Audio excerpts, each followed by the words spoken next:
New York City students forced to stay home. Get to do a little homeschooling today, kids, after migrants took over or were given their school by Mayor Eric Adams of New York City. Hey, we got a school here for you. It's all good. Got the storm coming in. We know you guys are sleeping on the streets because, we haven't been able to work out exactly accommodations that work for all these people that are in our city that we as a sanctuary city said, come on in. But now we've got details that are not working out. Let's get into it. Here we go.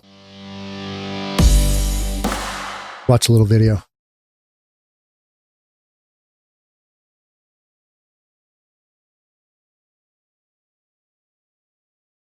Just sounds miserable, right?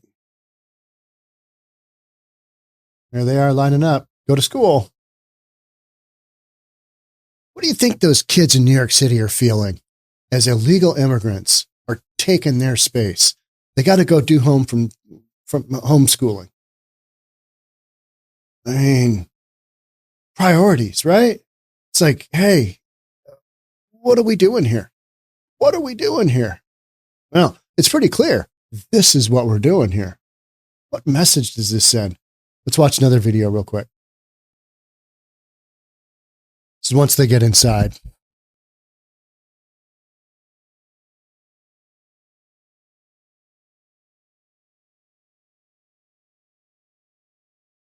This is the solution.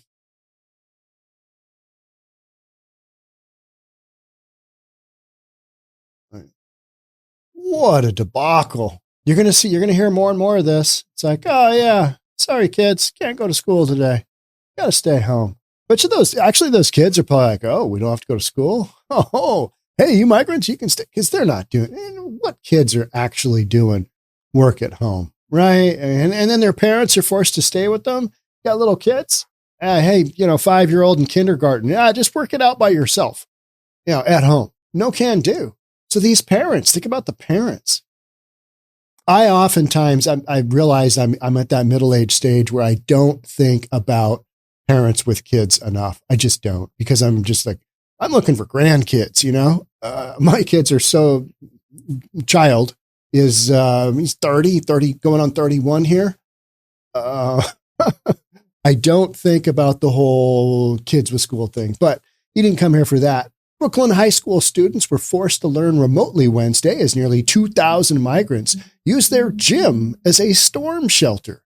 They were bused back to a nearby tent city. How about yesterday? I did the podcast on a tent city was getting cleared in New York City, and the migrants came busting out of their tent saying, hey, don't tow away the cars. There are cars. And guy runs up with a title in hand. There was like 4 SUVs and 1 truck. Somehow they'd been able to acquire them here in the United States in a very short period. And they didn't have titles. They had 1 title, but they didn't have license plates. They didn't have registration. Most of the time, folks coming across the southern border are not going to have a driver's license. I'm just saying. So you got some crazy stuff going on.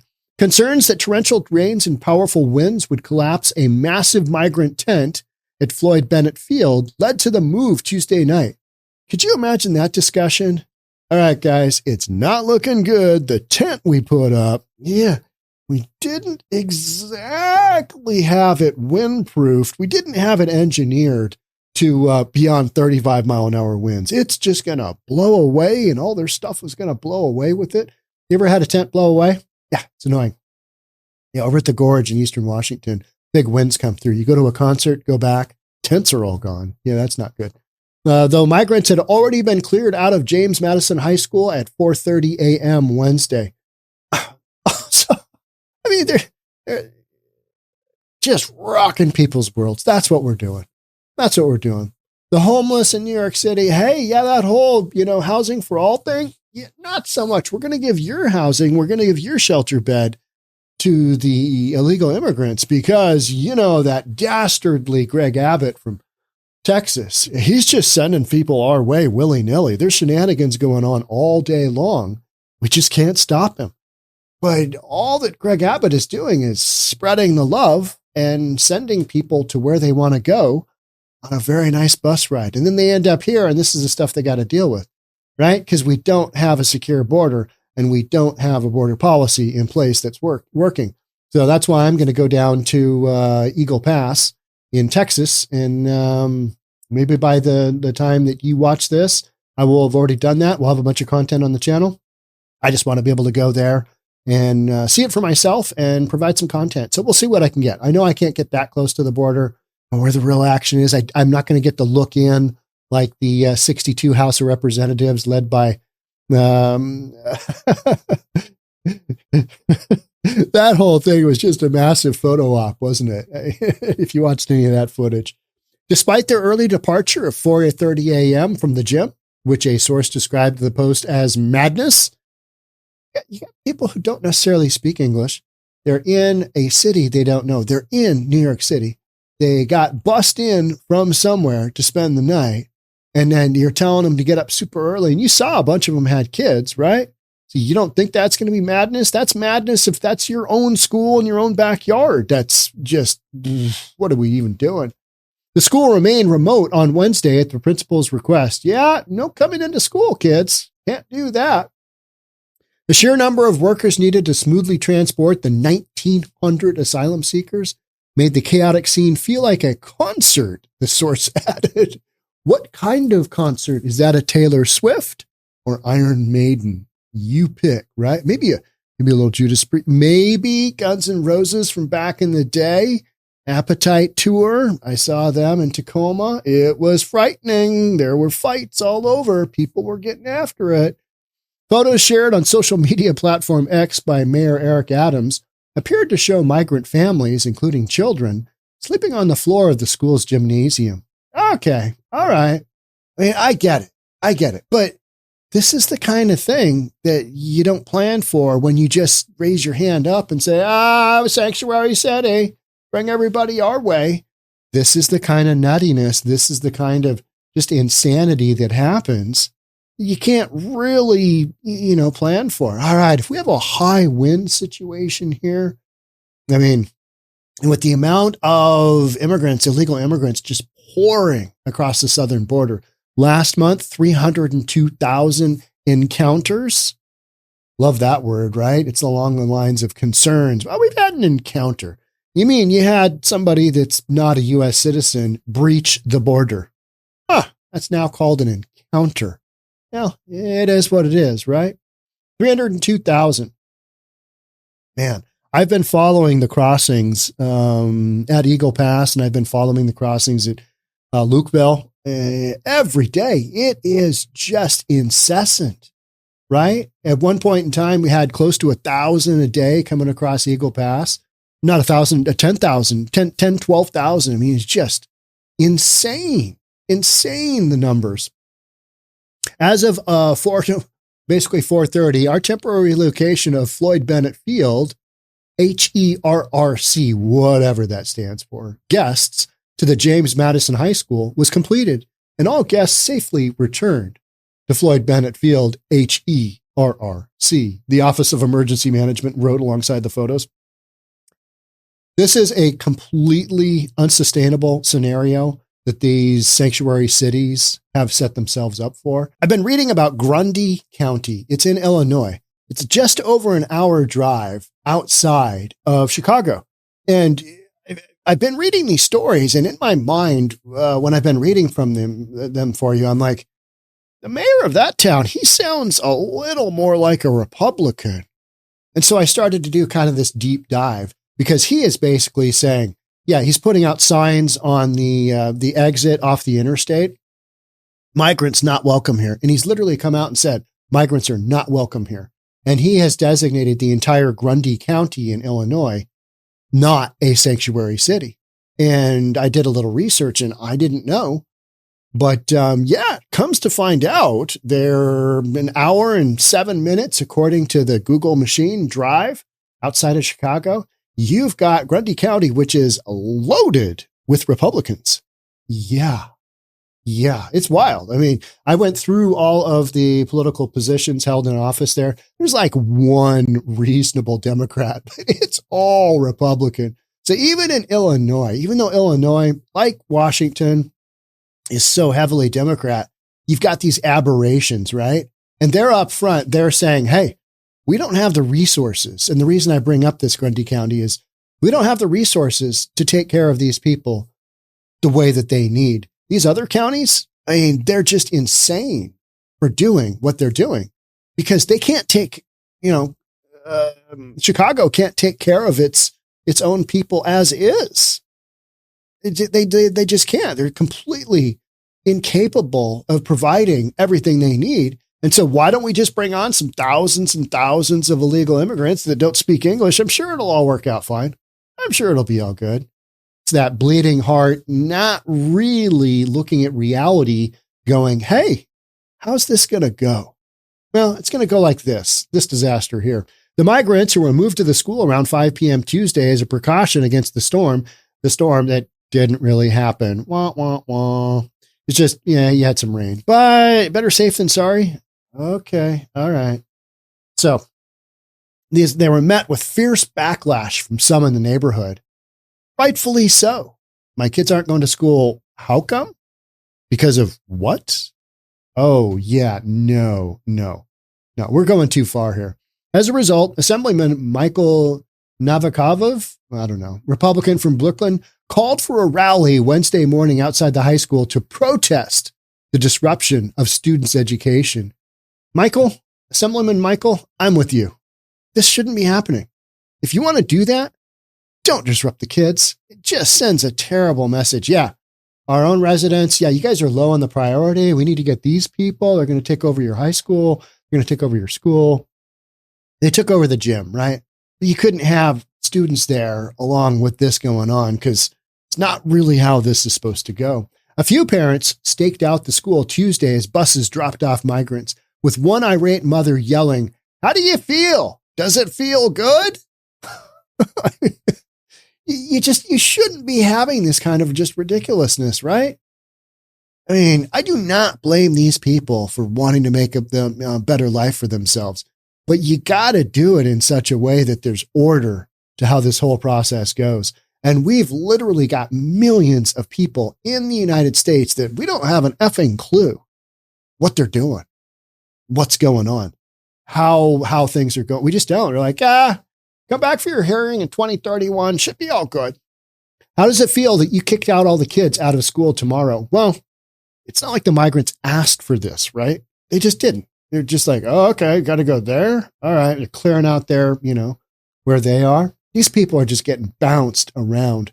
But whatever bouncing around that they're taking, it's better than what they had at home. They are totally willing to take the beat down because this is the price that they pay for their opportunity for a better life. I just wish that we had, border policy that was enforced. How about that? I hope you feel good. I hope you sleep very well tonight. The mother, identified only as Michelle, screamed at the buses. Well, I mean, let's be reasonable. People feel that way, but does that really help anything? I mean, it gives me something good to read here, right? So one local man chimed in, how do you feel stealing American tax money? Well, they're not stealing it. It's being given away. And the people that you voted for are giving it away. So make that vote count, right? Make that vote count. Hey, if you're enjoying this podcast, wherever you're watching it, love to have you subscribe, hit that notification bell. We release a lot of content. Also hit the like for this video. Really helps out the algorithm. The school had announced online earlier in the day that classes would be held remotely Wednesday due to the activation of James Madison High School as a temporary overnight respite center for the migrants. This is what we're doing. I mean, this is what we're doing. It's not the first time extreme weather has been an issue for the 2,000-bed tent facility, which took a beating last month when heavy rain and gusting 55-mile-an-hour winds shook metal bolts and hinges loose from the ceiling. I mean, it's not surprising. You get some weather in winter, right? It's like going to Oklahoma City and going, there's tornadoes here. I did not know during Tornado City. Yeah, you're living in Tornado Alley. It's what happens. You can get a storm shelter at Lowe's Hardware. I still call it Eagle. for like $5,000. Just bolt it down, just hunker down in there. Yeah. Anyway, the ferocious December 18th storm dropped up to 4 inches. This is the one we're talking about back in December. 4 inches of rain in the region and had migrants inside the tents fearing for their lives. Well, it was probably pretty damn scary. You go through a storm like that, so they wanted to move them. And so, politicians learned and they're like, oh, yeah, okay, big storms come again. Let's get them into the gym. Well, let's kick out those students. Maybe nobody will notice. Just what we're doing. City officials said that they had an evacuation plan in place if needed, but said no flooding was reported during the December downpour. They also said that they had not been notified of bolts and hinges breaking loose. Well, you probably haven't been notified of a lot of things because you're not really paying attention to much other than the human catastrophe going on in front of you. Yeah, that you have taken on as a virtue signaling self-identified sanctuary city, right? The first migrants moved to the abandoned Brooklyn airfield in November after Governor Kathy Hochul negotiated with the White House for access to the site to erect a tent city. We've just got shenanigans going on all over, right? Nearly 70,000 of the 162,000 migrants who have arrived in the Big Apple since the spring of 2022 remain in the city's care. Remain in the city's care. This is, that's why Eric Adams, after he did the math, he's like, yeah, this isn't going to go well for us. We can't afford this long term. And he basically said, all these illegal immigrants, he didn't use that word, but we do. They're going to cause ruin of New York City. They're going to destroy New York City. Maybe you should have thought of that before you thought it was just this great PR opportunity to, be down there with the first buses coming through. We're going to help you all out. We're going to give you a place to stay. We're going to get you on your feet. The city also has migrant tents on Randall's Island in Manhattan. That's been another hot center. There's been a bunch of stories coming out of Randall's Island. And at the former Creedmoor Psychiatric Center in Queens. I bet that's a pleasant stay. But officials said Tuesday those sites were less exposed to extreme weather. Adams also said that while the tents at the other two sites are anchored to the ground, the ones at Floyd Bennett Field are only held down by heavy stones. Heavy stones. Okay, this is what we're going to do. We're going to engineer this with some heavy stones. Hey, let's throw a sandbag in there or two, maybe a box of rocks. It'll all be good. 1,900 people? Yeah, it'll be fine. Till we get some of those high-ass winds, and then we got to run to the school. This is literally one of those stories where you're like, okay, this is the collateral damage from self-identifying as a sanctuary city, bringing all these people in. What did you think was going to happen? You're going to have some absolute clusters of shenanigans. And these are shenanigans that are impacting local tax-paying residents. How do you think they feel? If you are one of those people that was impacted by this, I would love to know. Hey, just give me a one-word sentence of what you think about this happening within your community. Because I tell you what, I get upset with the ridiculous nonsense here in Seattle, right? We just had a protest for, ceasefire in Israel, in Gaza. These knuckleheads backed by George Soros got on the freeway and blocked traffic for up to 6 hours right in downtown Seattle. So I know what it's like to have your world just, you've got shenanigans like this going on in Seattle all the time. But right now, New York City, Chicago, Philadelphia has taken on a bunch of these folks. How's that working out?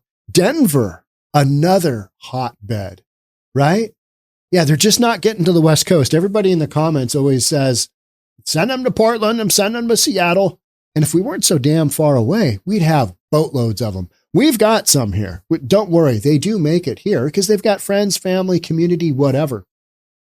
But the biggest communities and also the shortest, if you look at a map where they're coming in, and they're basically coming in at kind of 4 major locations because this isn't like, the illegal immigrants of yesteryear. They are going to get arrested at the border. They are hoping, they know they're going to get arrested, and they are waiting to get arrested because then that starts their time clock of hopefully getting work visa, getting all set up. All right, we're in the US. We've made it. Now we can start this ridiculous process of getting us up and running. And, and in the meantime, some of them are buying cars, and there's questions about that. How do you have the means? And, those are some things that are out there. And it's like, well, who's supporting all these people? And who are these? Are we going to allow these people to vote? Are they going to vote?